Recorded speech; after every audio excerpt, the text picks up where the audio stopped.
It was interesting. The first 3 years, from 1950 to 1953, there was maybe a dozen of us. One teacher taught 8 grades, and he would separate, the class he would be teaching, like the first, second, and third. We sat up front, and he would go through his routine during the day till he hit all 8 grades. And what was really interesting was the next year, 1954, it was my 4th grade, and the schools were consolidating, all schools, in town and in the country. They, over around Pine Top, was a post office and general store like LaRue, and a community. They had a schoolhouse called Shady Grove, and they combined Shady Grove with Rocky Branch and bust them over here. Then that dozen kids went to probably 4 dozen, and that year it got really interesting for me because these kids grew up back in the hill country. A lot of them was from Pine Creek Hall, which is over by Piney Point, and known as Gibbons Holler, because Sandy Bill and his wife had 17 children, and they all grew up. But their children, it wasn't uncommon for a 2 or 3 year old to walk around the house with a wad of chewing tobacco or a cigarette. Just to give you an idea. And these kids come here. And if I took my shoes off, it's all I could do is get across a grass yard. These kids come barefooted because they didn't have shoes, a lot of them. And they could run down a Flint Rock road, wide open, and it didn't hurt their feet. I didn't understand it. That's just the way it was. And they were a pretty tough bunch. For me to fit in, I had to learn to chew tobacco and smoke. Okay?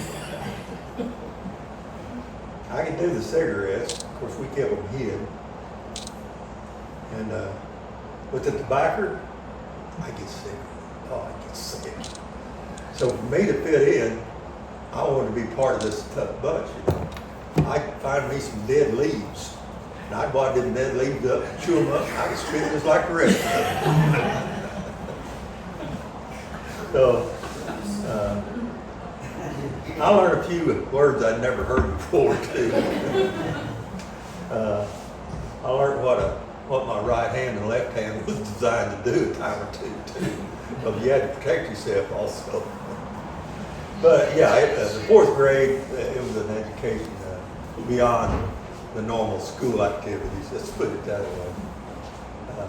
But it was good memories too.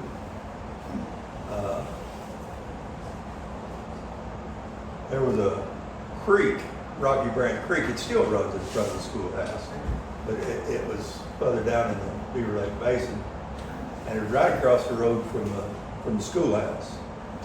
So we had our sacked lunches, and we'd go down on the creek bank to eat our lunch.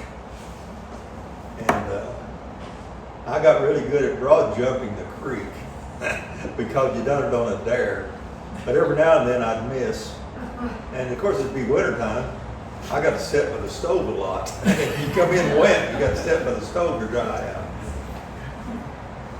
And this bunch, they were a tough bunch. If they didn't have cigarettes, they smoked grapevine.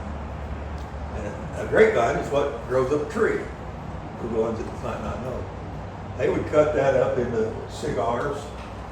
And I've seen them actually put them in the ashes of the stove there in front. Teacher wasn't looking, well, reached down and pulled it and dragged it.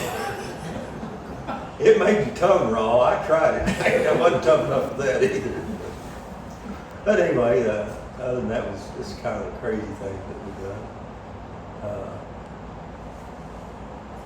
We actually overrun the teacher pretty bad. Robert Neely, and unfortunately Robert, he was here not that many years ago. About 8 or 10 years ago. Was it that long before he passed away? Yeah, he's gone.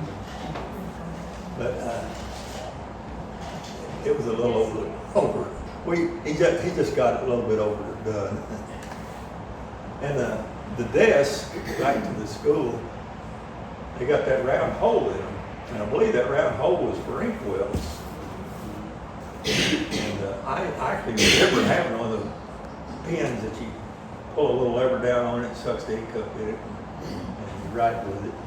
But a lot of us used it for trash cans. We'd take a piece of paper, roll it up into a funnel, stick it down that hole, and during the day we put our trash in it. Because we had to empty our trash before we got released from school every day. And somebody got to sweep the floor, a couple of us get to sweep the floor. I got in trouble once. I got the job of dusting the erasers. These erasers together, chalk on them, so you got to bang, get the chalk out of them. So I got the bright idea, I'd do it on the back of the schoolhouse. While they're having class, of course. That brought on the switch, I believe that. I think I got switched that day. Anyway, that was just another fun thing that we did. Have anybody got any questions about what it was like? Danny, what happened if you got in trouble at school and then went home? What happened? Same thing. You got a spanking at school, you got one at home too. Because Robert was really good about telling the parents what you did too. So with Howard or Judy with me? It was Howard. It was Howard? Yeah. Yeah. Yeah. Howard,